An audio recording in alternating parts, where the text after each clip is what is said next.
El tema de esta predicación: la fe del cambio que transforma. La fe del cambio que transforma. Por los últimos meses hemos estado compartiendo con la iglesia una serie de predicaciones que tiene que ver con historias de fe. Revisaba yo y creo que llevamos alrededor de 13 predicaciones. Y esta tarde vamos a ver un tema muy importante, hermanos, que tiene que ver con la fe. Y escuche esto que le voy a decir: la fe no se hereda, la fe se enseña. Otra vez: la fe no se hereda, la fe se enseña. No pensemos que por el hecho que nosotros somos cristianos vamos a heredarles esa cristiandad a nuestros hijos. No, no es así. La fe se enseña todos los días con el ejemplo y el testimonio a aquellos que nos siguen. El poder de la fe para transformar nuestra vida es muy importante. Por los últimos años, revisaba un poco de historia en cuanto al tema del cristianismo. Por los últimos 5 o 10 años aproximadamente, ha habido una sed por conocer más de Dios. Por los últimos años, tanto los ministros como cristianos, miembros de las iglesias, han procurado hacerse más de conocimiento de las cosas de Dios. Hoy la gente tiene muy fácil el poder conseguir un libro cristiano, comentarios cristianos. Y por los últimos años hemos visto una sed en todas las áreas de las iglesias cristianas por conocer más de Dios. Hay gente que lee más de las cosas de Dios. Sin embargo, hemos entrado en un momento de decadencia espiritual. ¿Por qué? Porque todo lo que sabemos de Dios no está cambiando nuestros corazones. Y eso también es muy peligroso. Por los últimos años, hablando unos 20, 30 años, había mucha emoción en el cristiano. Se dejaba guiar mucho por las emociones. Y ese extremo fue malo. Hoy estamos yendo mucho por la dirección de leer, conocer más de Dios. Pero desafortunadamente lo que sabemos de Dios no está cambiando la vida del cristiano. Y eso también es muy peligroso. La fe tiene un poder transformador de cambiar a la persona. Si nosotros nos informamos de la voluntad de Dios para nuestra vida, pero ese conocimiento no está transformando nuestra vida, entonces estamos con un conocimiento que envanece y que hace orgulloso y soberbio el corazón del hombre. Es muy importante lo que Dios quiere hablarnos esta mañana a nuestras vidas. Dios quiere que la información que tenemos de Él, el conocimiento de su voluntad, pueda transformar nuestras vidas. ¿Cuántos dicen amén? Así debe de ser. Entre más conocemos de Dios, tenemos la responsabilidad de vivir en esa voluntad de Dios. Desafortunadamente no sucede así, pero hoy Dios nos confronta con esta palabra a través de esta historia que vamos a ver en la vida de un hombre que fue juez, sacerdote y profeta, que fue Samuel. Las personas cambian por 2 razones. Cuando una persona cambia por 2 razones, a los que anotan. Número 1, cambia porque la persona está en un error. Y número 2, cambia porque existe algo mejor, un método mejor que la persona no está empleando. Por esas 2 razones regularmente las personas cambian o son llamadas a cambiar. Primero, porque lo que han estado empleando en su vida ha sido equivocado. Y número 2, porque encontraron algo mejor que les pueda ayudar en su vida. Ahora, la pregunta que surge es ¿cuánto cuesta cambiar? Porque cambiar las cosas cuesta. Y comenzamos desde hábitos. Una persona que no tiene la costumbre o el hábito de ser aseada en su vida, le va a costar cambiar ese hábito. Porque tiene que luchar contra sí mismo. Una persona que tiene la costumbre o el hábito de llegar tarde constantemente a donde tiene que llegar, cambiar ese hábito le va a costar mucho. ¿Por qué? Tiene que luchar contra sí mismo. Y todos nosotros tenemos hábitos y costumbres buenos y malos, ¿cierto? Y aquellos que son malos somos llamados a corregirlos, porque Dios quiere que demos testimonio de que Él es nuestro Dios. Entonces, dijimos que la persona cambia primero porque está viviendo en un error. Y número dos, porque existe algo mejor que la persona no está empleando para su vida. En el área natural, cuando una persona realiza un trabajo y sale mal, tiene que corregir la manera como hizo ese trabajo para mejorar su desempeño. El cambio no se da necesariamente por un error que se comete, sino que también se da el cambio porque existe algo mejor, y eso mejor es eficaz para nuestras vidas. Por eso se dan los cambios. Desde luego el ser humano, particularmente el cristiano, es llamado siempre a estar en constante cambio, porque somos llamados a crecer a la imagen de Jesucristo. ¿Cuánto tiempo batallamos en cambiar?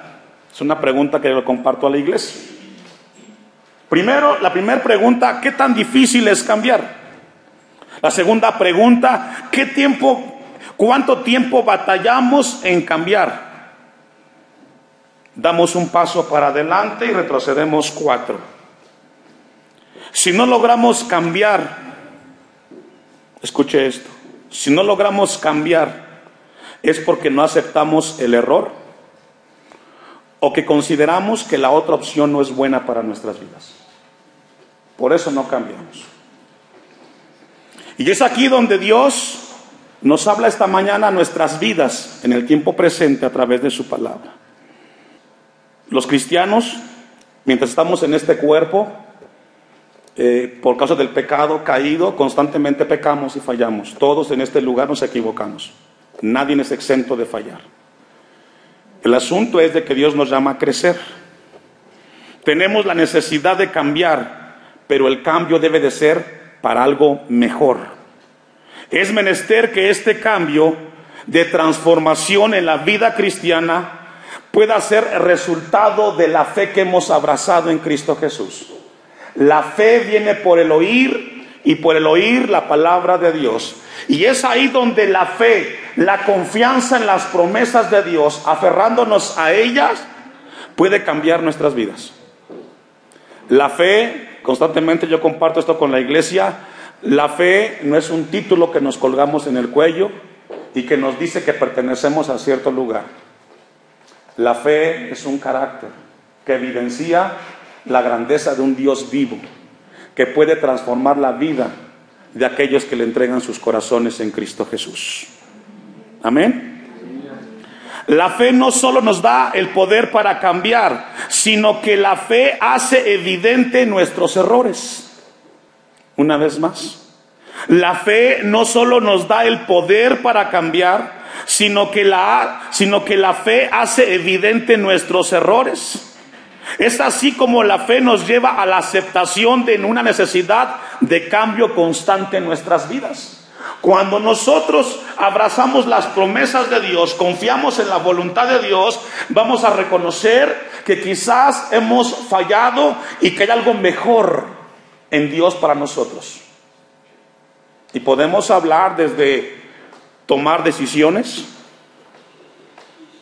de cómo ordenar y orientar a nuestros hijos. En Dios existe el mejor camino para orientar a los hijos en la vida. En Dios existe el mejor lugar para poder conducir nuestros matrimonios. Y tenemos que aferrarnos a esa promesa, aunque quizás en su momento tengamos dificultad, somos llamados a confiar en aquel Dios que hemos creído. El cristiano, desde que se levanta, vive con la necesidad de cambiar para mejorar, porque Dios nos pide que el cambio sea la imagen de Jesucristo.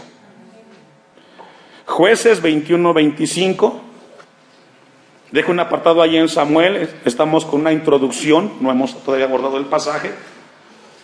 Ya dijimos que Samuel fue un hombre que por la soberanía y gracia de Dios le tocó vivir 3 etapas en la vida espiritual de la nación de Israel. Él fue el último juez, fue el primer profeta y fue sacerdote que ministró en Israel. Y mire que servir a Dios es una bendición, pero también una responsabilidad, porque somos llamados a velar por la vida espiritual del pueblo. Como pastor tengo esa responsabilidad con la iglesia en este lugar, de velar por la vida espiritual de usted, que usted pueda caminar y entender la verdad de Dios. Jueces 21-25, en estos días no había rey en Israel. Cada uno, ¿me ayuda a leer? Vamos a ver como introducción unos errores que cometió Israel como nación, que frecuentemente los cristianos cometemos. La palabra nos dice que en esos días no había rey. El rey representaba el señorío para el pueblo al cual gobernaba. Y hablar del rey también nos habla de que no existía el señorío de Dios para la nación de Israel. Y cuando en tu vida no existe el señorío de Dios, vives como que Dios no estuviera en tu corazón. Cuando nosotros no reconocemos el señorío de Jesucristo en nuestras vidas, hacemos lo que bien nos parece. Y tristemente sucede muy seguido con los cristianos. De lunes a sábado viven como Dios no existiera en sus vidas. Hacen lo que quieren. Solamente vienen al culto los domingos.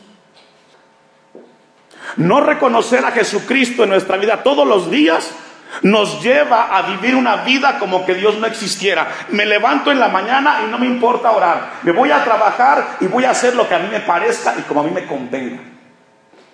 Y esto es fuerte. Claro que es fuerte. En la mañana, el lunes te levantas, abres tus ojos, medio oras y ni te acuerdas de considerar la voluntad y el señorío de Dios para tu vida.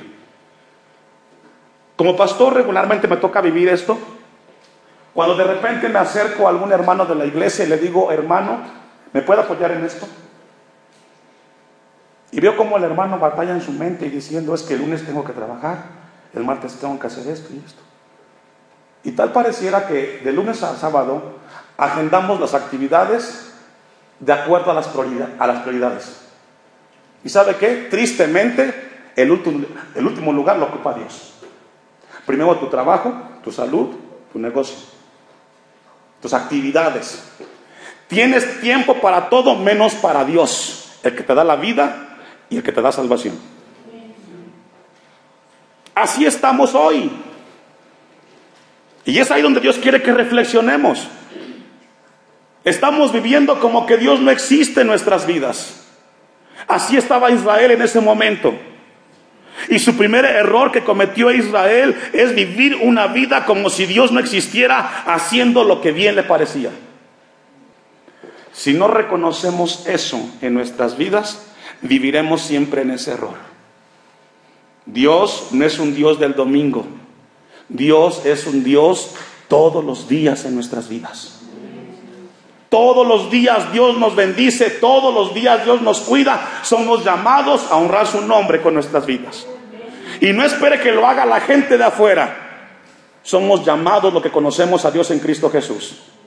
Si queremos que cambie el lugar donde estamos, Dios nos llama a cambiar y a mejorar para bien nuestra vida espiritual. Yo no logro entender cómo usted se puede relajar en su casa un día de culto. No puedo entender. Y no es que quiera tenerlo aquí todos los cultos. Es que su deber como hijo de Dios es buscar a aquel que lo salvó. Usted no viene aquí a buscar a un hombre. Usted no se debe a un movimiento. Usted se debe a aquel que le salvó y le perdonó y se llama Jesucristo. ¿Cuántas veces cometemos esta equivocación? Actuamos bien, tomamos decisiones según nos parece, ¿Vivimos según consideramos? ¿Estamos haciendo y desechamos lo otro y no consideramos a Dios en nuestras vidas? Es triste que los cristianos no solo se acuerden de Dios hoy. Tomamos en cuenta a Dios cuando no sé qué hacer. Cuando sé qué hacer, no me importa Dios ni su voluntad. Esto es hacer lo que bien nos parece. Ese fue el primer error de Israel en el libro de Jueces. El segundo error lo encontramos en el libro de Samuel, primer libro de Samuel 2:17. Primer libro de Samuel 2:17. ¿Ya lo tiene? Bien, ahora sí vamos al pasaje con esa introducción. El segundo error que cometió Israel como nación, ya no estamos en el tiempo de los jueces, estamos en el tiempo del profeta. Era pues muy grande delante de Jehová el pecado de los jóvenes, porque los hombres, ¿me ayuda a leer? El segundo error que cometió Israel es menospreciar la ofrenda a Jehová. El sacrificio en la cruz fue la ofrenda más grande que se ha realizado en esta tierra. Dios mismo dándose así en rescate del pecador. En el tiempo de Samuel, las ofrendas representaban un sacrificio del pueblo a Dios. En el tiempo presente, menospreciar la ofrenda de Jehová es menospreciar el sacrificio de Cristo en la cruz en tu vida. ¿Cuántas veces has menospreciado el sacrificio de Cristo? Menospreciar a Dios, escuche esto, significa tener poca importancia de las cosas de Dios. Esa palabra que encontramos ahí, menospreciar, ese verbo menospreciar que encontramos en el hebreo, significa, escuche esto, considerar algo como menos importante. También significa considerar algo con poco valor. También significa considerar algo con poco afecto o poco amor. Eso es menospreciar. Y cuando nosotros menospreciamos a Dios, es porque Dios tiene poco valor, tiene poco afecto y es poco importante para nosotros. Y aquí viene una pregunta que Dios nos hace. ¿Cómo ordenas tu semana? ¿Qué tiene para ti valor, importancia y afecto? De acuerdo a esas tres cosas es como tú ordenas tu vida todos los días. Lo que tiene valor, importancia y lo que tiene afecto o amor, lo colocas en el primer lugar. Pregúntate, haz ese ejercicio en tu mente. No me conteste, sea honesto con usted mismo. ¿Qué tiene importancia? ¿Y sabe qué? No tiene que decir, es que hermano esto. No, es que nada. Es que el primer lugar es Dios. Lo más importante en el Hijo de Dios, lo más valioso y el más afecto más grande debe de ser las cosas de Dios. Eso debe de ser más importante. ¿Tu negocio importa más que Dios? Así colocas a Dios en ese lugar, que no confiamos en Dios, que nos puede proveer. Menospreciar las ofrendas de Jehová tiene que ver con que las cosas de Dios tienen poca importancia, poco valor y poco afecto. Regularmente el cristiano de hoy ordena sus actividades y su agenda en relación a su importancia, su valor y su afecto, llegando al punto que si existe un pequeño espacio en ese orden, las cosas de Dios son las últimas. Eso se llama menospreciar la ofrenda a Dios, que es Cristo mismo. Ahora, ya escuchamos el error de Israel y quizás el nuestro. La pregunta que surge aquí es, ¿necesitamos cambiar? ¿Necesitamos cambio? Claro que sí. Todos necesitamos cambiar. ¿Cuán difícil va a ser esto? Pues en relación lo que Dios represente para ti va a ser el cambio. Porque esta mañana puedes hacer dos cosas: o cambias, o tomas el mensaje en tu bolsa y lo tiras a la basura. Pero tú eres responsable delante de Dios. Vas a entregarle cuentas a Él. Yo voy a entregarle a Dios cuentas de lo que predico. Un día entregaré cuentas, pero usted entregará cuentas de cada predicación que Dios le habló a su corazón. Y no tendrá excusa. Porque a mayor conocimiento, mayor responsabilidad. No conmigo. Yo soy llamado a velar por la vida espiritual de esta iglesia. Y mi deber como pastor es exhortar y animar en las áreas en las cuales la iglesia necesita cambiar. Y le puedo asegurar que en este lugar, después de haber escuchado esta introducción, todos tenemos que cambiar algo en nuestras vidas para mejorar. Capítulo 3 del primer libro de Samuel. Vamos a ver el tercer error.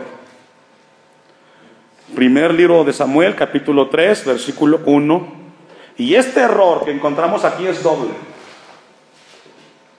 Porque no podemos cambiar si no reconocemos que hay un error en nuestras vidas. Y número 2, no podemos cambiar si existe algo mejor para vivir en nuestras vidas. Y el más interesado en nosotros es Dios. Si alguien quiere que vivamos una vida de armonía y de bendición, es Dios. Y déjeme decirle que la mejor alternativa se llama Jesucristo. ¿Ya lo tiene? Versículo 1. Ponga mucha atención porque le voy a preguntar dónde están los dos errores que cometió Israel en ese momento. El joven Samuel ministraba a Jehová en presencia de Elí, y la palabra de Jehová escaseaba en aquellos días. No había visión con frecuencia. ¿Ya lo detectó? ¿Dónde está el primer error? ¿Mande? Bien. El primer error es que el joven Samuel ministraba a Jehová. ¿De quién era responsabilidad que se ministrara en el pueblo en ese momento? ¿De quién era? Del sacerdote. ¿Samuel qué era? Un joven. La responsabilidad era del adulto ministrar en el templo, el sacerdote. El sacerdote no estaba haciendo su trabajo. Tuvo que venir un joven a hacer el trabajo del adulto. A veces se comete ese error. Los hijos hacen lo que te toca hacer a ti, papá, y a ti, mamá. Es tu responsabilidad dirigirlos espiritualmente. Le dejamos a los hijos la responsabilidad de nosotros. Somos los adultos los responsables de que las cosas caminen.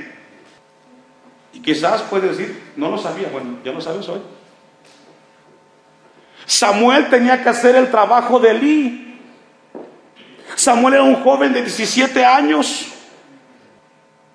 Su responsabilidad de Elí era estar ahí. El joven Samuel ministraba y fue un error del sacerdote, del líder, porque la responsabilidad no era de Samuel. La responsabilidad era de Elí. Y el segundo error en este versículo es que la palabra de Dios escasea. Hablar de escasez es de que no existe la palabra para conducir nuestras vidas. Dice que la palabra de Dios escasea. Tenía un problema Israel y no sabía qué hacer porque no había palabra de Dios en su vida. Hacía lo que bien le parecía. Y un error en nuestras vidas como cristianos es que enfrentamos circunstancias y como no leemos y no conocemos de Dios, hacemos lo que bien nos parece. La palabra de Dios, dice Pablo a los Colosenses, more en abundancia en vosotros. Pero esa fe tiene que transformar nuestros corazones. ¿Amas la palabra de Dios? Es una pregunta. ¿Amas la palabra de Dios? ¿Le dedicas tiempo a la palabra de Dios? ¿Procuras leer la Biblia? Y hoy no tienes excusa, la puedes tener en el celular, en tus dispositivos. Todos tenemos al alcance. ¿Amas la palabra? Porque hay muchas familias que viven sus vidas sin la palabra de Dios y no sucede nada. Capítulo 7 de 1 de Samuel. Versículo 1, capítulo 7, 1 de Samuel 7:1. Vinieron los de Kiriat Jearim y llevaron el arca de Jehová y la pusieron en casa de Abinadab, situada en el collado, y santificaron a Eleazar su hijo para que guardase el arca de Jehová. Lejos de que Israel reconociera sus errores, tomaron el arca de Dios como un amuleto para las batallas. Imagínense. Pensaron que la batalla la iban a ganar por el simple hecho de que el arca estuviera con ellos. Y pensamos que tener la Biblia ahí en mi cabecera me va a resolver la vida. Estás en un error.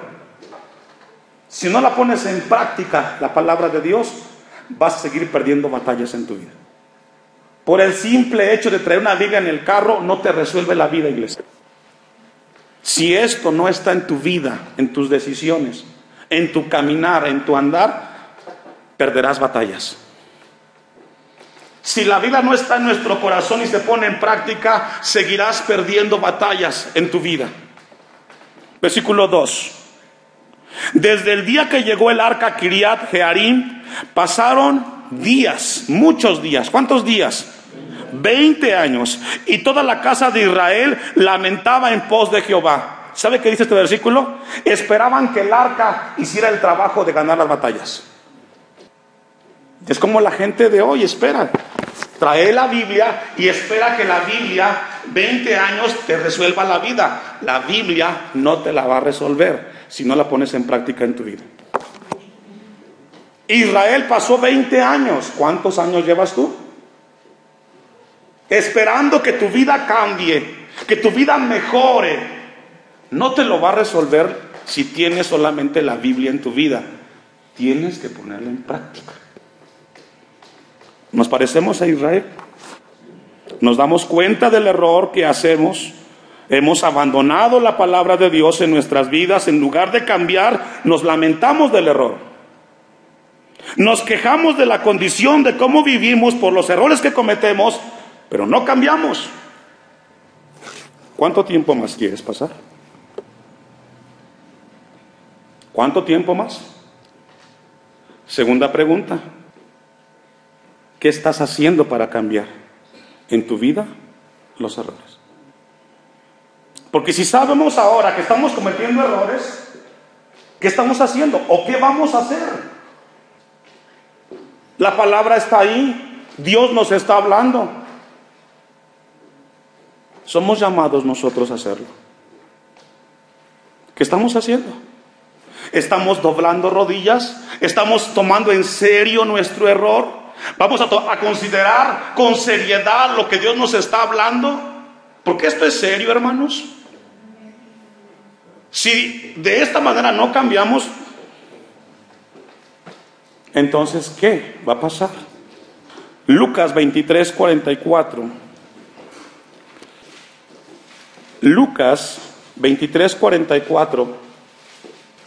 Mientras estaba en esta porción de la palabra en la semana revisada, venía mucho a mi mente este capítulo de Lucas 23, porque los martes estamos estudiando aquí el Evangelio de Mateo, capítulo 27, iniciamos el 28 esta semana, y meditaba mucho en este pasaje, vino mucho a mi corazón. Jesús en la cruz,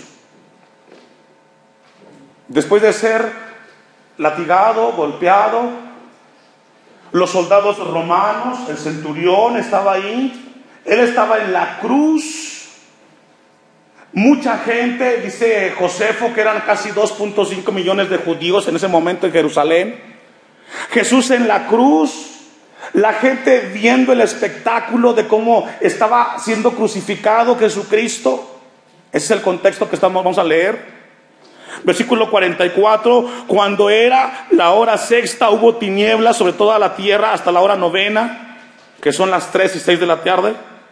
Y el sol se oscureció y el velo del templo se rasgó por la mitad. Entonces Jesús, clamando a gran voz, dijo: Padre, en tus manos encomiendo mi espíritu. Y habiendo dicho esto, expiró. Cuando el centurión vio lo que había acontecido, dio gloria a Dios, diciendo: verdaderamente este hombre era justo. Y toda la multitud de los que estaban presentes, ponga atención, toda la multitud, habla de muchísima gente. Según comentan que en ese momento había ahí como 5,000 personas. Esa multitud que estaba presente en este espectáculo, viendo lo que había acontecido, se volvían, ¿cómo, hermanos? Sí, es muy fuerte lo de Dios. Se golpeaban el pecho. Sabían el mensaje que estaba en la cruz. ¿Sabe qué significa golpearse el pecho? Solo te remuerde la conciencia. Sales del templo y vas a hacer exactamente lo mismo que vienes haciendo. Nada. No cambias. Cuando un cristiano comete un error y no hace nada para cambiar, pones en duda tu fe. Repito. Cuando un cristiano comete un error y no hace nada para cambiar, pones en duda tu fe. ¿No estás confiando en Dios? Tampoco en sus promesas. Es una evidencia de una fe muerta, de una fe débil, que quizás ni siquiera existe. Escuche esto: la fe siempre está relacionada con el cambio. Los hijos de Dios somos llamados todos los días a cambiar, a mejorar en nuestra vida cristiana. No te equivocaste hoy. Estás en el mejor lugar delante de Dios. Y Dios está interesado que la iglesia en este lugar cambiemos. ¿Cuántos dicen no? Todos los que tienen fe cambian. Y todos los que cambian es porque tienen fe. Repito. Los que tienen fe cambian. Porque fe es ¿qué? Confiar en las promesas de ¿quién? De Dios. Eso es fe. Confiar en las promesas de Dios para mi vida. Todos los que tienen fe cambian. Y todos los que cambian es porque tienen fe. Si no cambiamos, es porque estamos en una fe muerta. Que no le creemos del todo a Dios que nos dice en su palabra. Hemos avanzado mucho y no hemos podido abordar el pasaje de Samuel. Lo vamos a dejar hasta aquí. Y yo le invito a que venga el próximo domingo y abordemos el pasaje. Esto es muy importante, hermanos. La fe que cambia y transforma. Porque vamos a abordar tres áreas. Después de que hemos visto los errores de Israel, Dios levantó a Samuel para que hubieran cambios en la nación. Que Dios quiere hablarnos a nosotros. Y vamos a dejarlo solamente ahí. Vamos a regresar a 1 Samuel 7:3. Puntos que Samuel hizo para provocar el cambio. Dios levantó a Samuel en su soberanía para mostrar algo a Israel. Habló Samuel a toda la casa de Israel diciendo: si de todo vuestro corazón os volvéis a Jehová. Aquí vienen los puntos que Dios llevó a Samuel, que le mostrara al pueblo. Quitad los dioses ajenos y Astarot de entre vosotros, y preparad vuestro corazón a Jehová, y solo a Él servid. Y después, como consecuencia, os librará de la mano de los filisteos. 3 puntos que provocaron el cambio: volver el corazón a Dios, quitad los dioses ajenos y preparad el corazón a Dios. Esos 3 puntos son importantes para el cambio. Póngase de pie. Sé que esta mañana Dios nos ha hablado como iglesia. Dios te ha hablado. Todos tenemos algo que mejorar en nuestra vida cristiana. Pero si no aceptas en tu vida el error y que hay algo mejor en Dios, seguirás perdiendo batallas. Pero yo sé que usted es muy inteligente, pero está en usted la decisión. Ya Dios nos habló. Su palabra ha estado hablando a nuestras vidas. Y vamos a orar, porque yo sé que queremos nosotros en el Señor cambiar.